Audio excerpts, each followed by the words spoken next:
आयोजकांना जो आज कार्यक्रम ठेवला, सामने ठेवले, खरंच ही एक अभिमानाची गोष्ट आहे। आणि त्यातल्या त्यात तालुक्याच्या बाहेरचे कुठलेही प्लेयर नाही, ही तर त्यापेक्षाही जास्त अभिमानाची गोष्ट आहे। सर्व आयोजकांचं मी मनापासून आभार मानतो।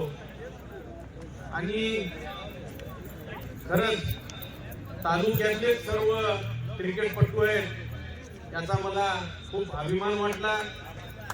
तर सर्व क्रिकेटच्या या टीमच्या कॅप्टनला व पूर्ण टीमला मी माझ्या मनापासून शुभेच्छा देतो। आणि पुढील कार्यक्रमात कुठलाही अनुचित प्रकार घडू नये आणि ही टीम आपली आज तालुक्यावर आहे, जिल्ह्यावर जावी, मराठवाड्यावर जावी, महाराष्ट्रात जावी अशी मी त्यांना शुभेच्छा देतो। आणि माझे दोन शब्द संपवतो। जय हिंद।